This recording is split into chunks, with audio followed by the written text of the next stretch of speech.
Yo mi trabajo básicamente está enfocado a lo que es la escultura urbana. Trabajo muy de la mano con arquitectos, pero en sí mis esculturas son autónomas. Pueden funcionar dentro de la arquitectura. Bueno, toda la obra en realidad funciona dentro de la arquitectura, aunque sea un espacio abierto y un jardín, pero es un jardín hecho dentro de una ciudad. O sea, que tiene que ver con la mano del hombre que va arreglando y moviendo las cosas. No llego a la naturaleza así pelona y aviento la pieza.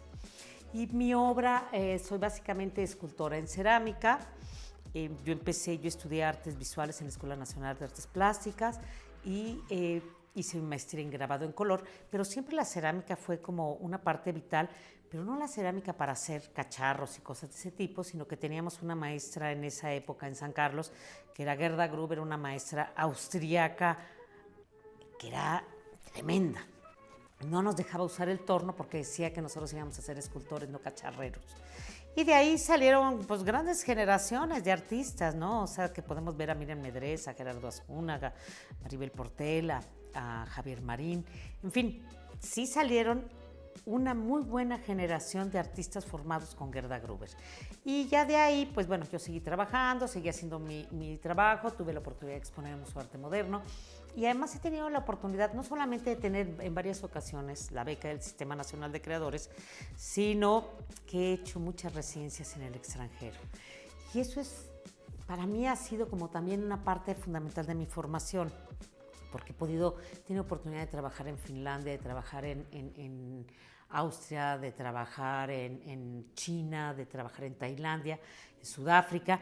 Pero es interesante porque yo creo que ese tipo de intercambios son los que van enriqueciendo tu lenguaje visual.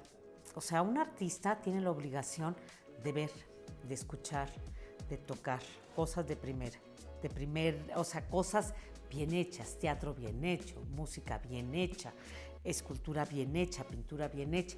Y eso te da además la posibilidad, cuando haces estas residencias, pues de ir a otros países y de confrontar tu trabajo con tus pares en otros lugares, pero no solamente confrontar el trabajo, sino ver qué tipo de lenguaje tienen y que sin querer tú vas asimilando a tu obra. Además, bueno, trabajo con la cerámica. Actualmente soy miembro de la Academia Internacional de Cerámica en Ginebra y hay una parte que es muy, muy interesante porque pues yo he seguido estudiando, evidentemente, porque creo que todos tenemos la obligación de renovarnos. Y yo dentro de mi trabajo, para mí mi trabajo no es un trabajo, realmente es una forma de vida. Entonces, es interesante porque como, desayuno, ceno y sueño con lo que estoy haciendo. Entonces es chistoso porque si leo, mi lectura influye en lo que estoy haciendo. Si voy al cine, el cine influye. O sea, no nos damos cuenta de la importancia de la cultura en la configuración del espíritu de una sociedad. La cultura juega un papel preponderante en el desarrollo de la sociedad contemporánea y de las sociedades modernas. Si queremos tener un país que salga de la pobreza, del hacinamiento, de la miseria, de la violencia, tenemos que darle una educación con cultura. Leer textos que nos hagan reflexionar sobre lo que vamos a hacer. Ver obra que nos haga reflexionar, ¿por qué está eso ahí?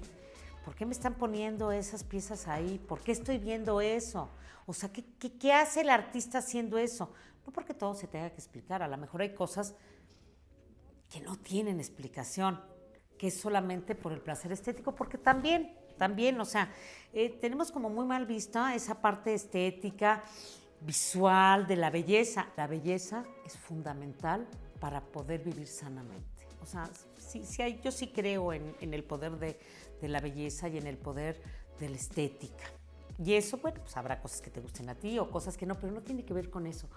Tiene que ver que cuando tú escuchas, por ejemplo, abajo, escuchas a Beethoven, sientes como que algo se te despierta por dentro. O sea, dices, ¿cómo es posible que el ser humano haya podido hacer eso? Y sí, es el ser humano el que lo hizo. ¿por qué no lo vas a poder hacer tú? O cuando lees algo, un poema de Octavio Paz, que dices, ¡ay, qué cosa más espectacular! Esas palabras que lo que van a hacer es ampliar tu vocabulario, pero van a ampliar tu vocabulario también interno. O sea, tenemos que preocuparnos por empezar a pensar que nos tenemos que nutrir de todo lo que hay alrededor. A mí la escultura, yo agradezco a la vida que me haya permitido tener esa profesión, porque, porque me ha hecho ver la vida de una manera diferente, me ha permitido crear cosas, de divertirme, porque también me divierto haciendo mi trabajo, porque experimento mucho dentro de mi obra.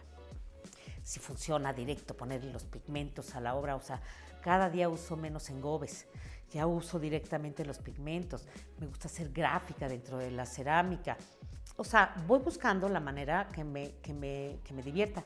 Y haciendo un recuento, también he trabajado mucho con las cosas encontradas o con los objetos que van a ser de desecho. No me había dado cuenta, pero viendo un poco para atrás mi trabajo, pues siempre he hecho el collage con grabados que no funcionaban, los recortaba y hacía. Y con la escultura hago lo mismo, o sea, utilizo los cortes láser tirados en la basura, con Toledo trabajaba con sus textiles, con toda la merma del taller hice toda una serie de textiles. Me gusta el desperdicio para reciclarlo.